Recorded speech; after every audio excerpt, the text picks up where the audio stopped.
හැම බෝසතාණන් වහන්සේ නමක්ම ලෝකෙ පහළ වෙනකොට මේ නිමිති 32 පහළ වෙන බව ධර්මයේ සඳහන් කරනවා.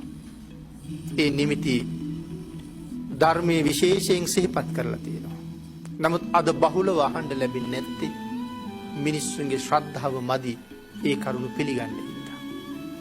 නමුත් අනාගත බුද්ධ වංශ දේශනාව නිසා මෛත්‍රී මහ බෝසතාණන් වහන්සේ මොනතරම් ආශ්චර්යමත් විදිහට ලෝකෙ පහළ වෙනවද කියන කාරණාව දැක ගන්න අපි කරුණු 32 විතරක් මේ විදිහට කෙටියෙන් සිහිපත් කරමු.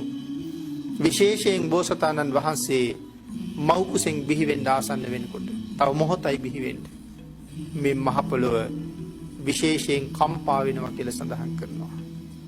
නිකම්ම නෙමෙයි පැහැදිලි කරන්නේ කම්පා වෙවි ප්‍රකම්පණය වෙනවා කියලා සිහිපත් කරනවා.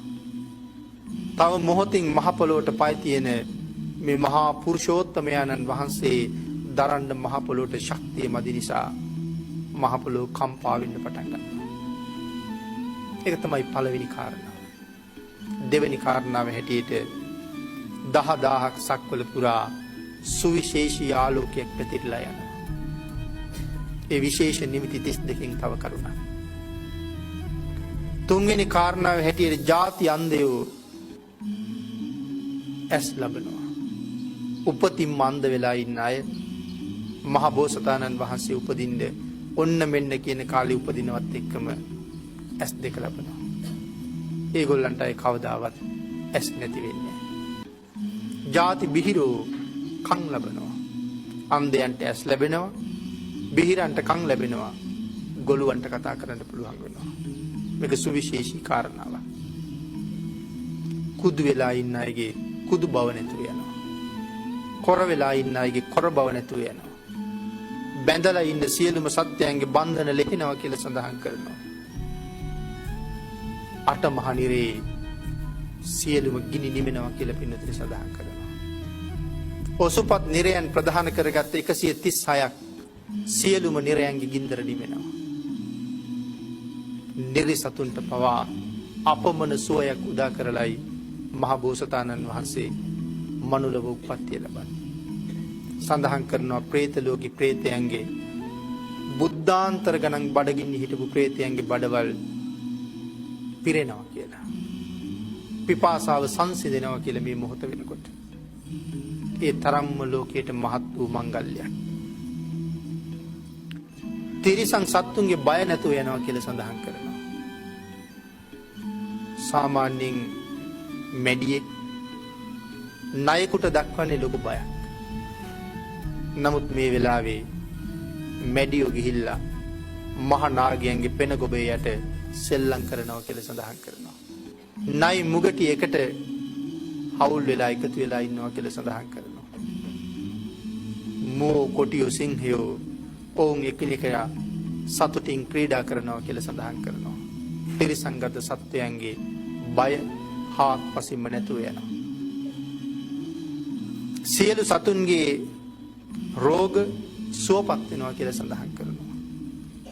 හැම සතෙක්ම නිරෝගී වෙනවා. සියලු දෙනාම ප්‍රිය වචන කතා කරනවා කියලා සිහිපත් කරනවා. කවුරුවත් ගාව අප්‍රියමනාප වචනයක් නැහැ. ආශයෝ මధుර ලෙස හේෂාරාව කරනවා කියලා සඳහන් කරනවා. ඇතුන් ඊටාම මధుර විදිහට කුංචනාද කරනවා.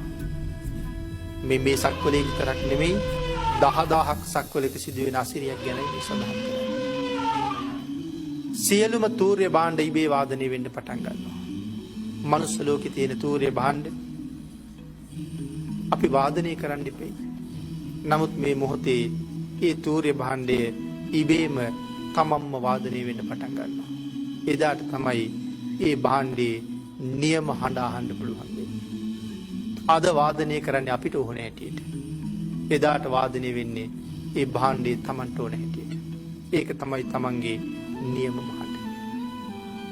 ඊළඟට සඳහන් කළා සියලුම ආභරණ මිනිස්සු පැළඳගෙන ඉන්න හැම ආභරණයකින්ම හඬ නැගෙන්න පටන් ගන්නවා. ආභරණ එකිනෙකට ගැටි හඬක් නැගෙන්න පටන් ගන්නවා. සියලු දිශාවන් පැහැදිලි වෙනවා. සිසිල් සුළං හමන්න පටන් ගන්නවා. අකල් වෙහි වහින්න පටන් ගන්නවා. පෘථුවියෙන් ජලය මතුවෙන්න පටන් ගන්නවා. පක්ෂීන් ඉගිල්ලෙන්නේ නැතුව එක තැන නතර වෙලා ඉන්නවා කියලා සඳහන් කරනවා. ගලන ගංගා ගලන්නේ නැතුව නවතිනවා කියලා සඳහන් කරනවා. සාගර ජලය මధుර රස වෙනවා කියලා සඳහන් කරනවා. ලවණ රස නැති වෙලා මధుර රස බවටපත් වෙනවා. හිරු බැසගෙන හිරු බැබලෙද්දීම තරුත් බැබලෙන්න පටන් ගන්නවා. හිරුත් පේනවා, තරුත් පේනවා. සියලුම නිරිසතුන් දෙවියෝ අරූපතල හැර මිනිස්සුන්ට හැම නිරයක්ම පේන්න ගන්නවා. මිනිස්සුන්ට දිව්‍ය ලෝක 6ම පේනවා. මිනිස්සුන්ට අරූපතල 4යි අසඤ්ඤ තලයයි හැර ඉතුරු බ්‍රහ්ම ලෝක 15ම පේනවා.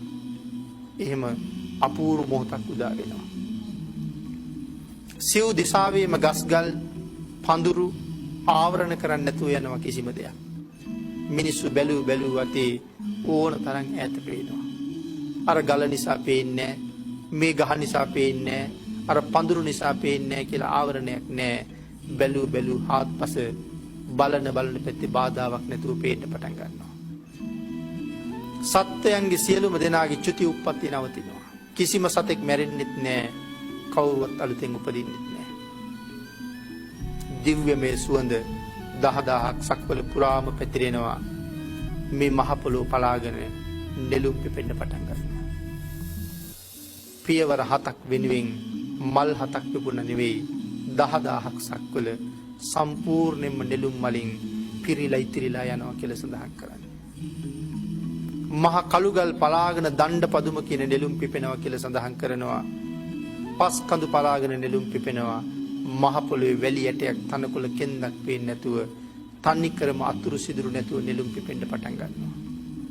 මුළු අහසම ඕලම්බික පදුමයන්ගෙන් පිරෙනවා කියලා සඳහන් කරනවා. අහස් තලයේ පේන්නේ කාටවත් තනිකරම නෙළුම් මල් වියනක් 10000ක් සක්වල පුරාම පැතුරුණා කියලා සඳහන් කරනවා. 10000ක් ලෝක ධාතුව වටා මල් වැල් ඇදෙනවා කියලා සඳහන් කරනවා. 10000ක් ලෝක ධාතුව වටා පරම සෞභාග්‍යයක් උදා වෙනවා කියලා සඳහන් කරනවා. 10000ක් සක්වල පුරාම වහලා තියෙන හැම දොරක්ම ඒ මොහොතේ ඇරෙනවා කියලා සඳහන් කරනවා. එහෙමනම් මේ විදිහට නිමිති 32ක් පහළ වෙන බව විශේෂයෙන් සිහිපත් කරලා තියෙනවා. ඒ බෝසතාණන් වහන්සේ මව්කුස පිළිසිඳ ගන්නකොටත් මව්කුසෙන් බිහි වෙන වෙලාවෙත් ලෞතර බුද්ධ රාජ්‍ය ලබන වෙලාවෙත් දම්සක් දේශන වෙලාවෙත් මේ නිමිති 32 පහළ වෙනවමයි. ඊට අමතරව පහළ වෙන අවස්ථාව නියත විවරණ ලබන අවස්ථාවයි කියලා සිහිපත් කරනවා.